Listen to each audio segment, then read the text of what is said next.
Koko daholo rehetrarehetra raikitra fanambarana volo manao volo curly dia ty karazana legioma ty no ataoko amin'ny volo ka ahoana mba tianareo ve ny atao aoriana ato no fanaovako anazy.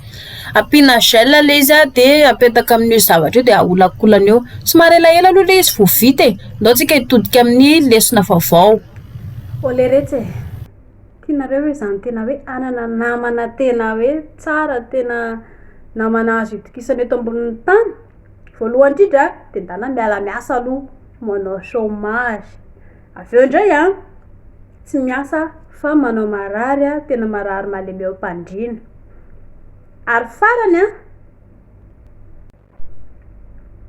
dia manaova mahantra kely amin'ny farany manao tsy manam-bola mihitsy na ny ariary ary dia andraso le namanareo hoavy eo sa tsy hoavy le tena namana fidèle le namana tena akaiky indrindra le tsy mifankafohy mandramaty dia vitatsika eo hoavy izy sa tsy hoavy.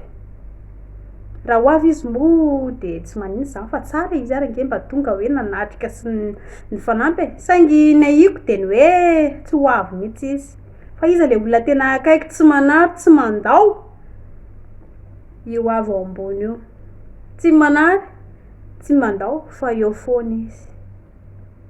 Izaho maiza matoky azy.